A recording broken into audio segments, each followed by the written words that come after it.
आप देखिए class physics chapter first electric charge and electric field लिखा है। तो यहीं पर एक चैप्टर है और उसका हेडिंग मैं लेकर के आई, कौलॉम्स लॉ ऑफ इलेक्ट्रिक फोर्स। ये बोर्ड में आता है लॉन्ग क्वेश्चन में, तो अक्सर बच्चे इसको बहुत लेंदी होता है इसलिए बच्चे छोड़ देते हैं या तो गलत हो जाता है कुछ भी। तो आज मैं लेकर के आई सबसे अच्छा और पूरा लैंग्वेज है, ईजी है, आप लोगों को दिक्कत भी नहीं होगी लर्न करने में। आप लोग स्टेप बाय स्टेप समझिएगा बिल्कुल ध्यान से।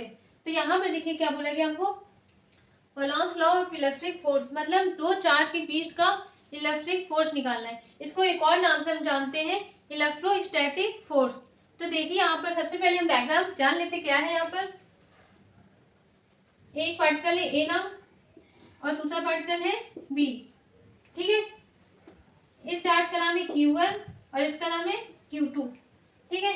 अब यहाँ पर देखिए, यहाँ पर ये तो नहीं बोलेगा हमसे ये पॉजिटिव का और ये निगेटिव का, या तो दोनों पॉजिटिव का, ये ऐसा कुछ भी नहीं कहा गया। तो एग्जांपल आपको मैं समझा दूं, अगर दोनों पॉजिटिव के चार्ज होते हैं तो क्या करता है, रिपल करता है, चाहे निगेटिव निगेटिव हो चाहे पॉजिटिव पॉजिटिव हो, तो क्या करता है, रिपल्सन फोर्स काम करता है, ठीक है। अगर एक चार्ज पॉजिटिव होता है और दूसरा चार्ज निगेटिव होता है तो कौन सा काम करता है, अट्रैक्शन फोर्स। कौन सा काम करता है, अट्रैक्शन फोर्स काम करता है। तो हम इसको क्या बोलते हैं, इलेक्ट्रो। अब यहाँ पर देखिए इसमें हमको क्या निकालना है, इन दोनों बीच का जो चार्ज दो चार्ज ये इन दोनों का बीच का जो इलेक्ट्रोस्टैटिक फोर्स लग रहा है वो हमको निकालने को कहा गया है।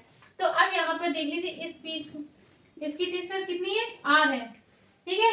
अब यहाँ पर हमको क्या निकालना है, इलेक्ट्रोस्टैटिक फोर्स, तो F निकालना है, ठीक है। तो सिंपल सा है। अब पहले तो आपको नाम मालूम होना चाहिए। Q को बोलते हैं चार्ज, R यहाँ पर हमारे क्या डिस्टेंस है और F क्या है, इलेक्ट्रोस्टैटिक फोर्स। तो सबसे पहले हम शॉर्ट में नाम लिख लेते हैं, Q equal to charge, R equal to distance, F equal to electrostatic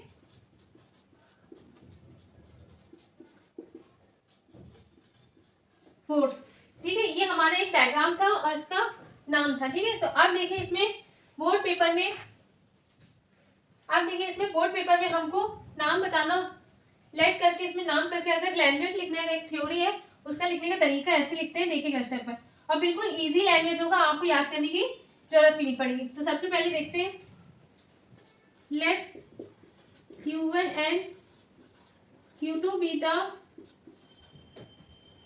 2 point charges placed at a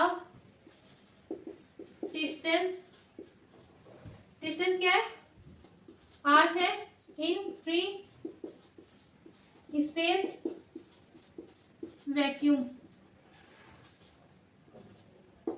ठीक है। क्या बोला है कि हमने क्या बताया यहाँ पर, देखिए let Q1 and Q2 be the 2 point charges, मतलब Q1 और Q2 क्या है, 2 point चार्जेस है at a distance r in free space vacuum. यहाँ इन दोनों के बीच की जो दूरी है, डिस्टेंस है, वो क्या है, r है, और किसमें रखेंगे, इन फ्री स्पेस वैक्यूम, ठीक है, मतलब एयर, हवा नहीं होता वैक्यूम, ठीक है। अब यहाँ पर देखिए दो कंडीशन, पहले मैं तो आपको समझाऊंगी फिर लैंग्वेज दिखाऊंगी, ठीक है, फिर लैंग्वेज लिख के दिखाएंगे। तो यहाँ पर देखिए पहली कंडीशन क्या है, F is directly proportional to Q1 into Q2, ठीक है। और दूसरा क्या है, F is inversely proportional to 1/r², ठीक है। अब ध्यान समझिएगा, यहाँ पर दो कंडीशन लिखी और हमको यही करना है। तो सबसे पहले समझ लेते हैं, फिर हम क्या लिखेंगे, थ्योरी। याद करने की बिल्कुल भी जरूरत नहीं, समझिए इसको अच्छे से और इसको कम से कम 2 बार प्रैक्टिस करिए, आपको आ जाएगा। ये कहीं पे भी बुक में नहीं लिखा है, कहीं पर भी आप ढूंढ लीजिए, ऐसी लैंग्वेज कहीं नहीं मिलेगी आपको। तो ध्यान समझिए क्या लिखा है, F is directly proportional to Q1 into Q2। आपको बताया था F को हम बोलते हैं इलेक्ट्रोस्टैटिक फोर्स, तो यहाँ पर क्या लिखेंगे, the electrostatic force is directly proportional to the magnitude of the 2 charges, ठीक है, मतलब दोनों जो चार्ज है उसका मैग्नीट्यूड प्रोडक्ट कर रहा है, तो वही लिखना है यहाँ पे लैंग्वेज में, ठीक है।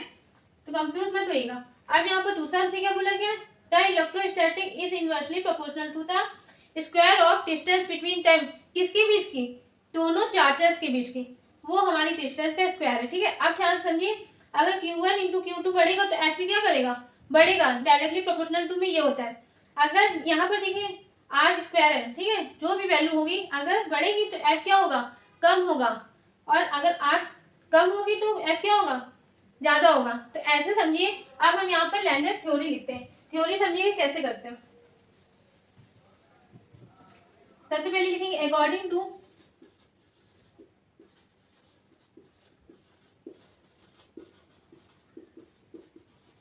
कोलॉन्स लॉ। ठीक है, अकॉर्डिंग टू कोलॉन्स लॉ। अब यहाँ पर देखिए फर्स्ट कंडीशन क्या है, द इलेक्ट्रोस्टैटिक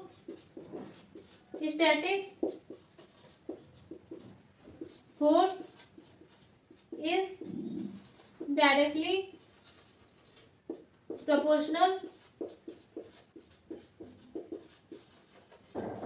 to the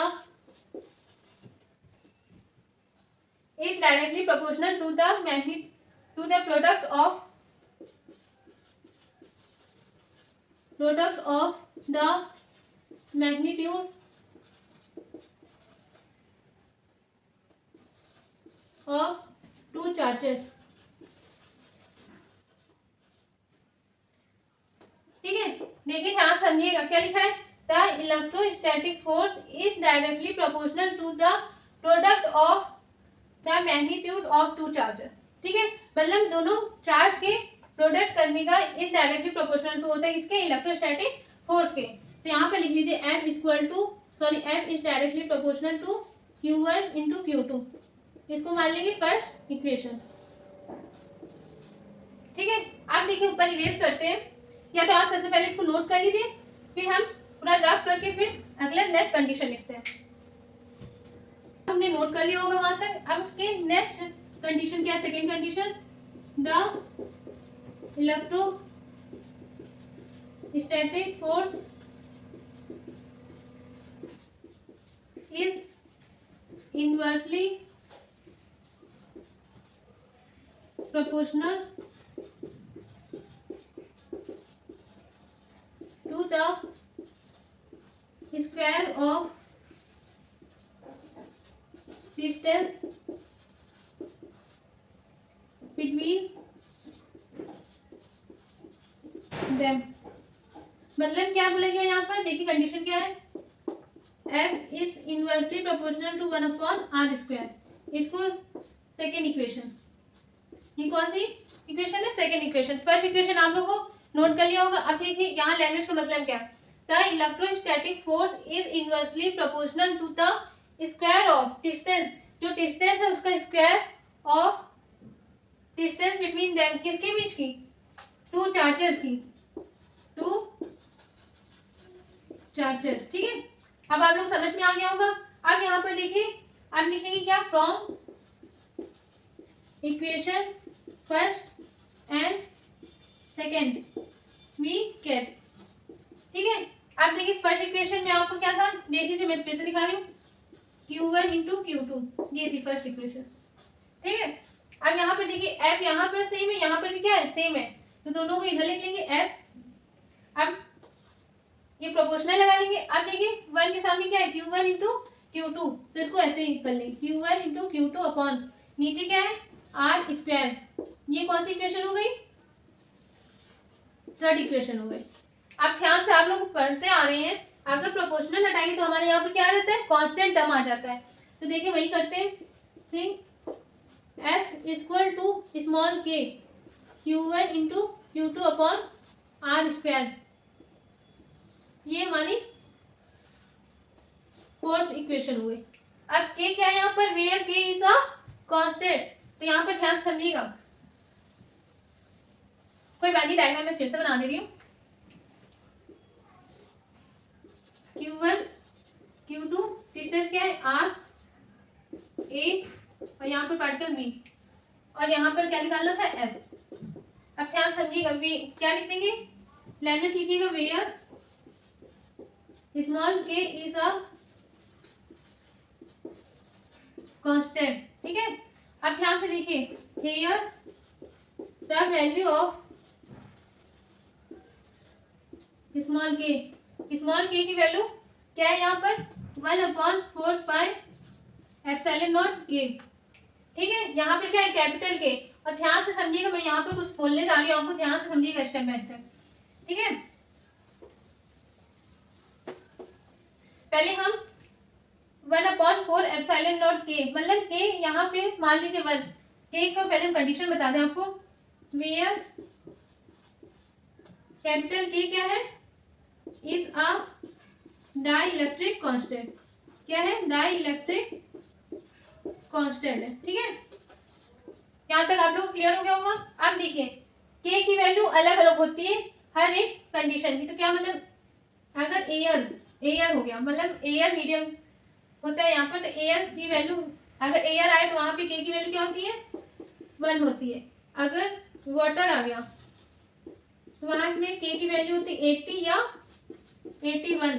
अगर मेटल आ गया, क्वेश्चन में अक्सर आते हैं तो बच्चे गलत कर देते हैं, सेम वैल्यू लगा के, नहीं अलग अलग सबकी वैल्यू होती है। ठीक है, ये रफली नोट कर लीजिएगा। अब ध्यान से देखिए, हमने यहाँ पर लिखा था आर को, हमने क्या लिखा था, इन फ्री स्पेस वैक्यूम। तो यहाँ पर के की वैल्यू क्या है 1 है, तो इसलिए हम यहाँ पर, आप लोग समझ में आ गया होगा, ये वैल्यू अलग से लिख लीजिएगा।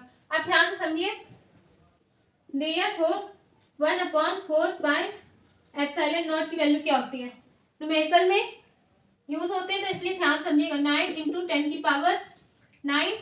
अब यहाँ पर आप लोग अक्सर 1/4 पाई एप्सिलॉन नॉट की वैल्यू ये होगी। अगर यूनिट निकालना है, मान लीजिए अगर नहीं आता है, सपोज मैं पहले यूनिट बता दूं आपको कैसे निकाले जाते हैं।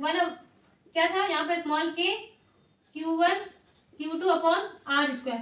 ठीक है, तो स्मॉल के की वैल्यू क्या है 1/4 एप्सिलॉन नॉट के है, लेकिन यहाँ पर के की वैल्यू क्या है 1, तो ये है। ठीक है, तो ध्यान से देखिए, यहाँ पर के की वैल्यू अगर इसकी वैल्यू निकालनी है, मतलब यूनिट निकालनी है, तो क्या करना है, यहाँ पर एफ की तो आपको अच्छे से मालूम है न्यूटन होती है, आर की मालूम है मीटर होती है, यहाँ पर स्क्वायर लगा तो क्या होगा मीटर स्क्वायर, और यहाँ पर सी क्यू का क्या होता है सी होता है, तो 2 क्यू है तो यहाँ पर क्या होगा सी स्क्वायर।